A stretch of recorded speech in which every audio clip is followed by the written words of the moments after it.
Tout commence en 1943, lorsqu'un groupe de résistants est chargé de convoyer des toiles de maître jusqu'à un endroit sûr dans le centre de la France. Tout semble se dérouler parfaitement. Et pourtant, leur chef est dénoncé, arrêté, torturé et exécuté. De nos jours, une rumeur circule dans la rue, une légende urbaine qui semble prendre ses racines au lendemain de la Seconde Guerre mondiale et qui s'avère depuis quelques années bien réelle. Des filles disparaissent pour réapparaître quelques temps plus tard au fond d'un ravin. Et c'est dans ce contexte que deux filles de la haute société, Lynn Anne de la Moucherie et Manuela Alban, disparaissent. Il y a demande de rançon, mais plusieurs mois plus tard. Pourquoi ce délai ? Le montant exigé est astronomique et le paiement pour la première est effectué à l'aide d'un tableau du XVe siècle, une peinture sur bois signale les disparus durant la Seconde Guerre mondiale. Pourtant, les adolescentes restent introuvables.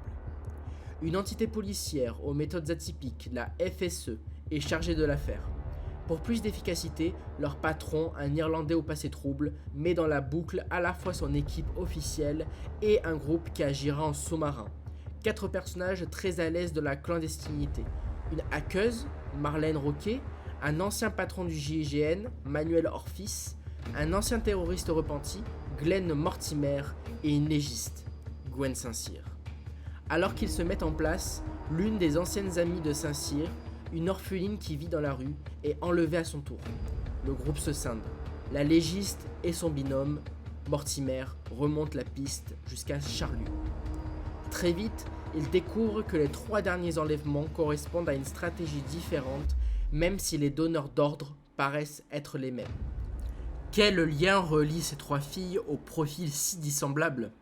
Pourquoi l'un des pères cherche-t-il à tromper la police en lâchant dans la boucle son propre service de sécurité chargé de récupérer certes l'héritière, mais également et peut-être surtout le tableau qui a servi de paiement pour l'autre fille? Que cachent les Albans et la Moucherie?